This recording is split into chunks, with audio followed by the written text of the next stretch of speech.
Owi meze ga kizi kaminata Jesucristo que en ochuma gane katu Jesucristo chuma Capernaum gane kuchina nariani hibi se baña sora ovea. Kane kunutrek et oni hibi riabeyo ne daram amani hibi ne daria ta yabeyo tahre kizito kumani hibia. Ne nata Jesucristo nanaya riani hibia. Ne dosi fariseo ga sina kya kustu kwa Moisés rabeyo ne kana si gabi chuma Jerusalén to oni chuma na estado Judea to ni chuma na estado Galilea to maga ninso rabeyo a tamese tao si na be kacherian ibene tachani maso kana ni rian Jesucristo a Sane mand oibi rabe ne Jesucristo ne nano ninso re katu ninso rabe kuchu ninso mazira rian Jesucristo a Sane tase kiya kabe kacheniso skanu ni hibi ma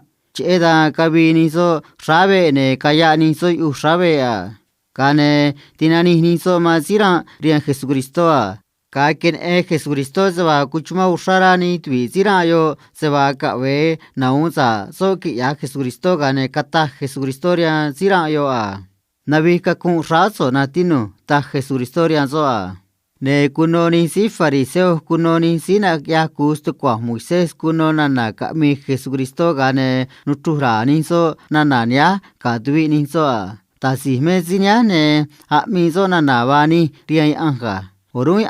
unu kwa tina vika kun raibi na ha tahni so ga dwi ni so a kin Jesucristo da nutura ni so ne cheda kata so ria ni so a me che nutura so na na ba danga tuarm se ba na vika kun rasinya razo hana ka ve kata huni na vika kun rasinya na ase ka vedo kata ni na shga so ne kache so kwa kata ni ja Tame se mera shkaso cuenta se va si kanea ni kahi maiwi mehne no shku tinabi kakun shani bi Maria chiminia adon ta Jesucristo ni soa Tame se kata Jesucristo si na be kachea ria so si na be kacheta ne na kweso tubeso ne na so tukwaso a ta Jesucristo si na ria ibeyo a Nu tatwa Jesucristo gane nu nashga zira yo ni atarani hibia. Kane na kweso tubeso, kane na so tukwaso, ne eusha kami so che anja.